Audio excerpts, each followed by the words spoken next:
Mr. Seahorse by Eric Carle.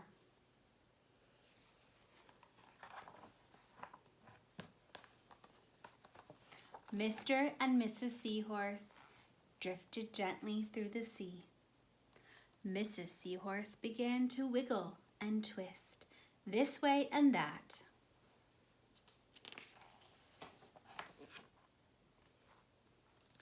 "It's time for me to lay my eggs," she said. "Can I help?" asked Mr. Seahorse. "Oh, yes, thank you," said Mrs. Seahorse, and she laid her eggs inside a pouch on Mr. Seahorse's belly. "I'll take good care of our eggs," said Mr. Seahorse. "I promise."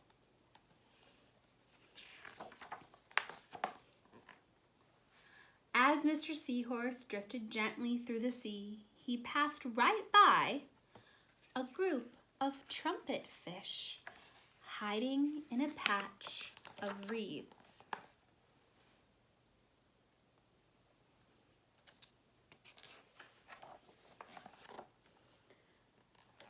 But before long, Mr. Seahorse met another fish. "How are you, Mr. Stickleback?" asked Mr. Seahorse. "Oh, delightful," replied Mr. Stickleback. "I built a nest, and right away Mrs. Stickleback laid her eggs into it. Now I'm taking good care of them until they hatch." "Keep up the good work," said Mr. Seahorse, and swam on his way.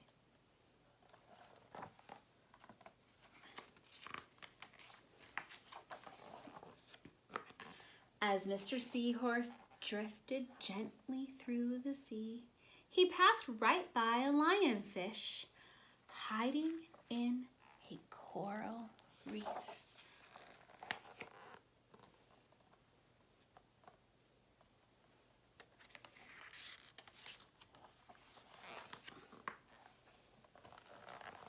But before long, Mr. Seahorse met another fish. "How are you, Mr. Tilapia?" asked Mr. Seahorse. Mr. Tilapia couldn't answer. His mouth was full of eggs. I know, said Mr. Seahorse. "Mrs. Tilapia laid her eggs, and now you're taking good care of them until they hatch."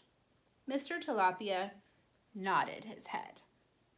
"You must be very happy," said Mr. Seahorse, and swam on his way.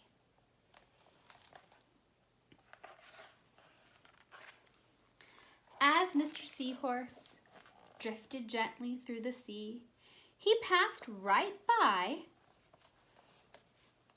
a pair of leaf fish hidden among the seaweed.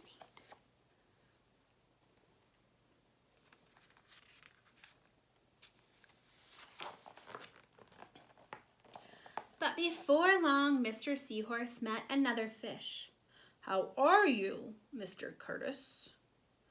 asked Mr. Seahorse. "Perfectly fine," replied Mr. Curtis. "Mrs. Curtis laid her eggs, and now I have them stuck between my head. Now I'm on my way taking good care of them until they hatch." "You are doing a good job," said Mr. Seahorse, and swam on his way.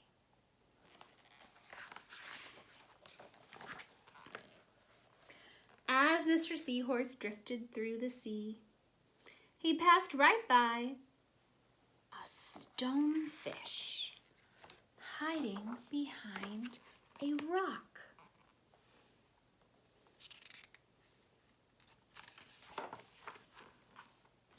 But before long, Mr. Seahorse met another fish. "How are you, Mr. Pipe?" asked Mr. Seahorse. "Couldn't be better," replied Mr. Pipe. "Mrs. Pipe laid her eggs along my belly, and now I'm taking good care of them until they hatch." "You should feel proud of yourself," said Mr. Seahorse, and swam on his way.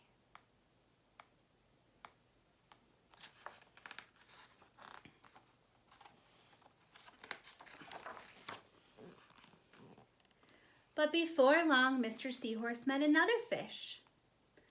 "How are you, Mr. Bullhead?" asked Mr. Seahorse. "Tip-top," replied Mr. Bullhead. "Mrs. Bullhead laid her eggs, and now the eggs have hatched.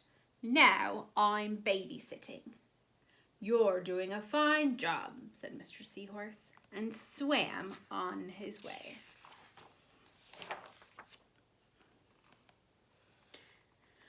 The time had come for the Seahorse babies to be born. Mr. Seahorse wiggled and twisted this way and that, and at last the babies tumbled from Mr. Seahorse's patch and swam away. One baby turned around and tried to come back into the pouch. "Oh, no," said Mr. Seahorse.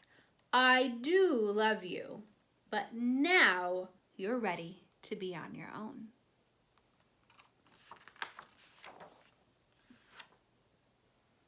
The end.